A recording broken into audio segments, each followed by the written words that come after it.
नासरत का छोटा सा गांव पहाड़ियों के बीच बसा हुआ था। मिट्टी के घर, संकरी गलियां और जैतून के पेड़ों से घिरी पगडंडियां, ये सब मिलकर गांव को एक शांत सौंदर्य देते थे। यहाँ के लोग मेहनती थे, विनम्र थे और अपनी परंपराओं के प्रति ईमानदार थे। उसी गांव में रहती थी एक शांत, सरल और ईश्वर भक्त युवती, मरियम। मरियम का स्वभाव बहुत ही कोमल था। वह दूसरों की मदद करने वाली, दयालु और ईश्वर पर विश्वास रखने वाली लड़की थी। वह छोटी सी उम्र से ही मंदिर की प्रार्थनाओं में हिस्सा लेती थी। उसके चेहरे पर मासूमियत थी और दिल में शांति। उसकी सगाई एक बढ़ई यूसुफ से हो चुकी थी। यूसुफ भी नासरत का सम्मानित व्यक्ति था, ईमानदार, धोखेबाजी से दूर और परिश्रमी।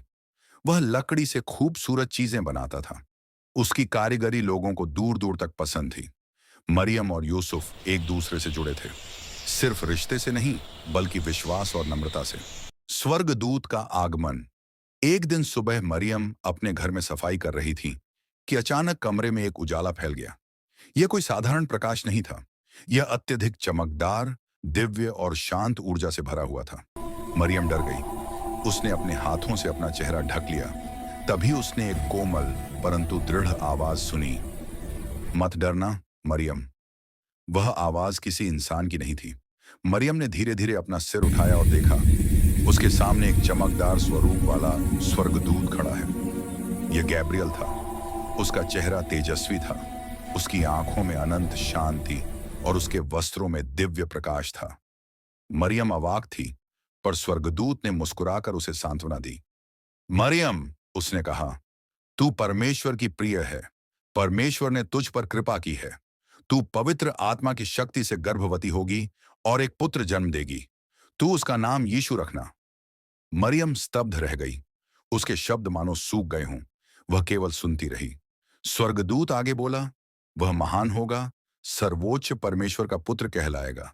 उसका राज्य कभी समाप्त नहीं होगा। मरियम के मन में बहुत से प्रश्न उठे। यह कैसे संभव है? वह एक साधारण युवती थी। उसकी अभी शादी भी नहीं हुई थी। परंतु उसने साहस जुटाकर पूछा, यह कैसे होगा? गैब्रियल ने उत्तर दिया, पवित्र आत्मा तुझ पर उतर आएगा और परमेश्वर की शक्ति तुझ पर छाया करेगी। इसलिए जन्म लेने वाला बालक पवित्र और परमेश्वर का पुत्र कहलाएगा। कुछ पल के लिए कमरे में पूर्ण शांति छा गई। मरियम ने गहरी सांस ली और फिर धीरे से कहा, मैं प्रभु की दासी हूं। जैसा आपने कहा है वैसा ही मेरे साथ हो। यह शब्द केवल स्वीकार नहीं थे, यह विश्वास, समर्पण और साहस का अद्भुत मिश्रण थे। स्वर्गदूत प्रकाश के साथ विलीन हो गया। कमरा फिर साधारण हो गया, पर मरियम का जीवन असाधारण मार्ग पर चल पड़ा था। जब यूसुफ को मरियम के गर्भवती होने का पता चला तो उसका मन डोलने लगा। उसे दर्द हुआ, भ्रम हुआ और चिंता का पहाड़ उठ खड़ा हुआ।